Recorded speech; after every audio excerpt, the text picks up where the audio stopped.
folks, MACT back. Remember, go over to the YouTube, subscribe, like, all that good stuff. That's right. And then also, if you're looking for me, you're only going to find me on the MeWe. That's right, I left the other group a while back.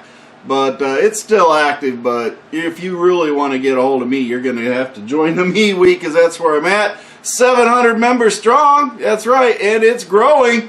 So, yeah, lots of folks on there. But, hey, I'm going to talk about some fuel. That's right. 170 milliliters of gasoline in my engine oil. Yeah, what does that do to the oil? I got a whole series of oil reports I'm going to go over on my 2019 Ford Edge with the 2.0 Ecoboost VEP engine and direct injection. And apparently it's directly injecting 170 milliliters of gasoline into the engine over a 4,000 mile oil change. And what does that mean to your Ecoboost engine? It's all over the internet, so let's go ahead and cover it. But hey, this is not actual fuel, by the way. It's just water with food coloring, just to show the actual volume that we have found in the fuel on all oil changes that I've done on this 2019 Ford Edge. So let's get into these oil changes and see what's going on, because I have an appointment this Friday to see if Ford's going to say anything such as bad injectors or whatnot, but I'll follow that up with another video because I know what they're going to say, and I just want to cover a few other things. Now moving on, I've done 4 oil reports on my 2019 since I've gotten it, and I've had a lot of different things going on with it. Essentially, when I first got it, it had a lot of high copper and other things that were going on with it, because it's a brand new engine practically when I got it. It only had like 6,000 miles on it. So the first oil test showed a lot of silicon and all this other stuff. Pretty good report overall, but it did show, because it was a lot of highway driving when I first got it, it did show 1.3% of fuel in there, but it knocked that flash point down to 360 degrees from 385 for the original sample. So that was a fairly good thing that happened to it as far as bad things. But it did also knock the oil viscosity down, and it starts out at a 530, and by the time you get all this fuel in there, you're going to start having like a 520, 525. It does definitely affect the viscosity of the oil, because the viscosity on that first test was knocked down to 51.0 and a 7.56 relative to the CST viscosity, and the SUS was 51. That was out of the window, highlighted and everything else as we go. So this was back in, gosh, what date was this? This is, let's see, October of 2020 when I did this oil change. So moving forward, we had 12,414 miles on it by then, and this was back in July 12th of 2021. This is when I started, you know, not really driving it driving it a lot on the highway. I was putting a lot of miles on it. I want to get used to the car and everything else. So I ended up with just a trace of gasoline in it, and the flash point basically dropped down to a 375 from a 385. Wasn't too bad, a lot of highway driving at this period, but the viscosity was still dropped down to a 53.8 for the SUS viscosity for the oil, and then the CST viscosity was dropped down to an 8.42. Matter of fact, all the metals and everything turned out really good in the report. Nothing was highlighted. Everything was really looking pretty peachy in this oil report, because it didn't have hardly any fuel in it. So yeah, does fuel affect metal wear and everything else? And I think let's go ahead and move forward. When I did stop driving this Edge on the highway, and I gave it to my better half to start driving it city. Okay, this is when things start getting freaky. As far as things are going. A lot of city driving, start, stop, idle, all that good stuff. and the metals and everything stayed good. That's one thing about it, because we in March of 2022 I changed the oil. So we went, what, 9 months or so, whatever it was as far as the oil change. But my silicone pumped up, and but my aluminum, chromium, iron, all that stuff stayed within the window of what I needed it to be. And as they said in some of the oil reports, that as you drove it, the copper that was high was going to disappear as it purged out of the system and everything, and that's exactly what happened. But my SUS viscosity on that oil change at 21,000 miles, which was about 9,000 miles of runtime, that's right, 302 hours. So that was a pretty hard oil test, and I was doing that on purpose. But it knocked the oil viscosity down to SUS viscosity to 48.7. Now that's pretty low. And the CST viscosity was knocked down to 6.87. Yeah, again, quite low. And they did mention that there's a problem with the fuel possibly going on here, because the fuel was at 3%. Now that's more. This is based off of the other oil report I did at 170 milliliters. So that one would put more fuel in the oil. That's right. This volume would be up higher, about 180, 190 milliliters of fuel vice the 170. So yeah, not good. Definitely quite high there, and it knocked the actual flash point of the oil from 385 down to 325. Now this flash point is going to play a big part in what I'm going to be telling you about here in the later on in this video. But that definitely has it. The TBN, of course, was knocked down to 2.1, which that was a pretty hefty oil run. So yeah, that was right up there. Now my last oil change, December 2nd. That's right, hot off the press. December 2nd. I only drove it about 4,000 miles. We ended up with 25,591 miles on this oil, and with only 4,000 since the last change. Now, all the metal wear, everything doing great. All within the universal averages for 2.0 Ecoboost. Nothing popping out that would say, hey, something's wrong. But we get back down to it with the SUS viscosity, again, is 48.6.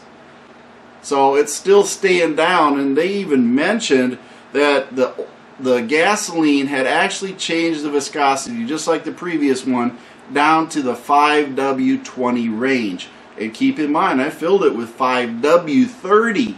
So yeah, gasoline is diluting the oil viscosity significantly for your Ecoboost engine.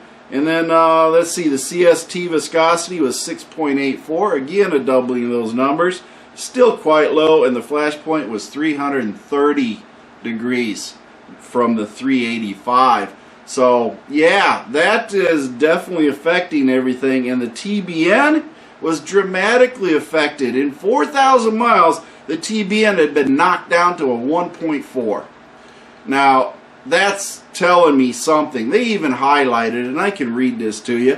The fuel dilution is better than last time, but 2.8% is still a cautionary level. It thinned the oil down to a 520 range. The change in operation, more city driving, could be contributing fuel dilution, but we're not sure about all of it. The fuel dilution above 2% is high enough to show a fuel system issue.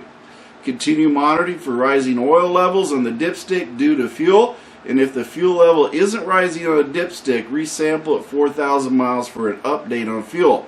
Despite the excess fuel dilution, the engine wear still looks good.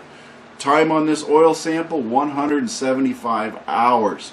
So yeah, it had a lot more hours on it for the number of miles because it wasn't being driven on the highway, and a lot of city driving. So this is definitely up the game on here, and changing your oil viscosity in your Ecoboost is not something that you want to happen while you're driving it.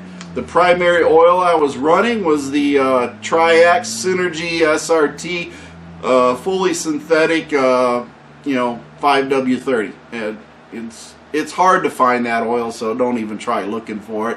I pretty much wore out all of mine. I just got a little bit left. So I have switched. And what oil did I switch to? Well, I figure since I have a viscosity breakdown, I wanted to hedge my bet. So my 2.0 Ecoboost is now running a 5W40 Eurospec oil. That's right, I'm running Eurospec oil in my Ecoboost because I'm having a breakdown in the viscosity of the oil. So I'm now running and testing it at 540. I will tell you right now, I have not experienced any engine operation issues or anything else with a 540. I have talked to another person that runs 540 in his Ecoboost, and I can tell you no problems, okay? And he's been doing it a while. So, yeah, you can run the 540 easily in the Ecoboost and without issue. Now, the reason I went to a 540 Eurospec was you can't find it at SN Plus, and I'm going to get on that here in a second because I think we got a fallacy going on with this SN Plus for turbo engines. But I'm running that 540 because I'm hedging my bets on the viscosity. I want to coat those cylinders and rings with something a little thicker because the reason this is all happening, and I think this is just the nature of the beast, because I've done a lot of research over through the interweb and a lot of forums and everything else, and most direct injection turbocharged engines are going to be dumping fuel into your oil. It's just the nature of the beast. It's not really an injector issue, it's a pressure issue, and that's really what we're coming down to. But unfortunately, as we all know, the more we drive our Ecoboost engines, the lower the viscosity of the oil, the more engine wear we're going to have in our bearings and rings and cylinders and everything else that's involved. So can we expect long run times on our Ecoboost engines? I tell you what, they're going to take a lot more maintenance to get it up there because you're going to have to change the oil more frequently. And I'm really looking at probably 2,000 mile oil changes now just to stay ahead of this fuel so I can reduce the amount of fuel by half that's actually in the engines. Some people mention, well, that's why you got to have, what do you call it, those systems installed. Oh, God, the canisters to collect the fuel. Well, how does a canister know that it's fuel that it's collecting? That's sort of a fallacy all by itself. You're just getting oil vapors, and it will contain part fuel and part oil. You're not getting just the fuel out of the system. So when you install those systems, I guess you're trying to make yourself feel better, but it's not going to separate the gasoline from the oil. That's not going to happen. It does not detect that. It just takes the oil vapors, and it might contain fuel in it with it, but it's going to be a mixture of oil and fuel that has been lightly diluted so it goes into the catch can. Okay, that's all it's going to do. It doesn't solve the problem. Now, what's the problem that I'm running across with this oil? Well, here's the thing. Remember when they came out with the Ecoboost and they had to change the formulation to an SN Plus. They had to make the oil for turbos. And it had to have all these additive changes and everything else to stop low speed pre-ignition. LSPI as they called it. Okay, I saw all this testing they're saying about the oils and everything else, but none of them mentioned one time about fuel in the oil. Now, I did read the report to you. The oil report takes an oil that has a flash point of 385 to 400 degrees, depending on the oil you're running, and then it knocks it down to 330 degrees. Now, when you add gasoline to your oil and it's circulating through the engine, and then some of it remains in the cylinder, and it's hot, do you think the fuel in the oil is going to cause the pre-ignition? Come on, people, let's start thinking with our heads and not listening to some of these things that they're trying to push on us. It's not the oil, folks. It's the fact that the direct injection is putting gasoline in the oil, decreasing the flash point and causing pre-ignition. You can go out and check it out for yourself, but they do not talk about this in their testing of their Ecoboost and their turbo engines and everything else when they're talking about low-speed pre-ignition. They're talking about changing the oil. Now, the only way you're going to really do this, in my opinion, is by upping the viscosity of your oil to make a better seal on the rings, to thicken them up so that the fuel is actually burned in the cylinder rather than dripping down into the actual oil pan. So that's what I'm hedging my bets on. I'm running the 540 Euro spec in my Ecoboost. I will have another test. We'll see if I'm right. I'll tell you if I'm right or if I'm wrong. But I'm going to say one thing. If your oil is getting diluted to 5W20 levels or lower, you're not getting the protection. If it's getting diluted to that point, it's getting up into the cylinders, and then yes, it will cause low-speed pre-ignition. And that's not good. It'll cause damage to your engine. So, to hedge your bets, and I'm going to do this, and I'll prove it one way or another, but I'm going with the 540 oil in my Ecoboost because I do not like the fact that it's getting dropped down to a 520 or a 020, because I'm sure the 5 is affected too. So, yeah, I'm not going to run my Ecoboost down like that, and I'm going to do it. So if you can alleviate it by going up to a 540 or a 1040 even, I may decide to do, that's what I'm going to do as far as dealing with my edge. You can put your comments down below and you can say I'm all totally wrong or whatever it is, but hey, if you're going to say something, back it up with facts, folks. Don't put, in my opinion, provide facts, okay? I provided you some data, what's going on, and I'm putting it out there that I'm running a heavier weight oil in my engine, and I'm going to do a test on it to see what kind of fuel level I have. I may be completely wrong. It may not show that I made any gains. But I'm going to guarantee you one thing, if there is fuel in my oil, I'm hoping that I end up with a 530 at the end of the oil test rather than a 520 or a 020. That's what I'm hoping I'm going to end up with. So, you know, fuel for thought, folks. Yeah, no pun intended, but fuel for thought. What are we doing with these Ecoboosts, and when do we change the oil? I'm going to tell you right now, I am never going to be running an Ecoboost more than 3,000 miles city. And I will probably change it at 2,000 miles. Based on what I've been seeing on these oil tests and the amount of fuel, I'm probably going to be changing my wife's Edge oil every 2,000 miles. Just to keep the fuel levels down, so I keep the viscosity of the oil up and have engine protection and not wear out this Ecoboost before 100,000 miles. That I just don't have a longevity belief in the Ecoboost that much, based on what's going on here for city driving.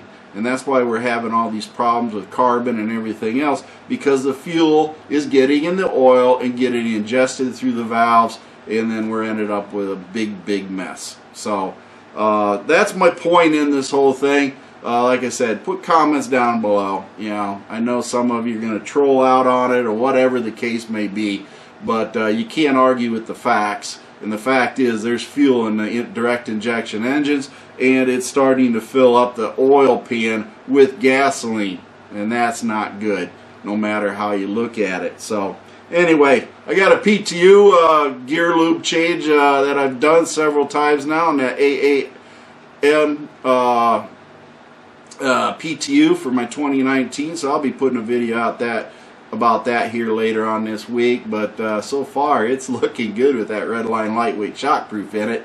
It is looking peachy, so it's doing very well on that. But like, subscribe, join, that's right. Make sure you check out the YouTube channel here and hit that like and subscribe button. I can't stress that enough. And MeWe, jump over on MeWe. I know y'all don't like learning new things, but once you get into it, you'll find out you don't have any advertisements. You don't get blocked for things that you say or do or anything else. It is truly a great platform, and it provides you with a way to communicate and ask questions. And I'm loving it right there. In our file section, folks, that file section is organized and has everything you'd ever want to look for your Ford Edge, right down to the owner's manuals and other specific technical documents that you may find you need. So hey, check it out, join up on MeWe, and I'll see you all there. But in the meantime, my feet hit the floor today, and I'm having a great day, and I want you to have a great day too. Mercy Grill's going to follow up with a couple of one-liners, and I might toss a little bit of my last oil change here at the end of the video. Thank you for watching MacT's videos, and remember to like and subscribe. This is a Mercy Girl production.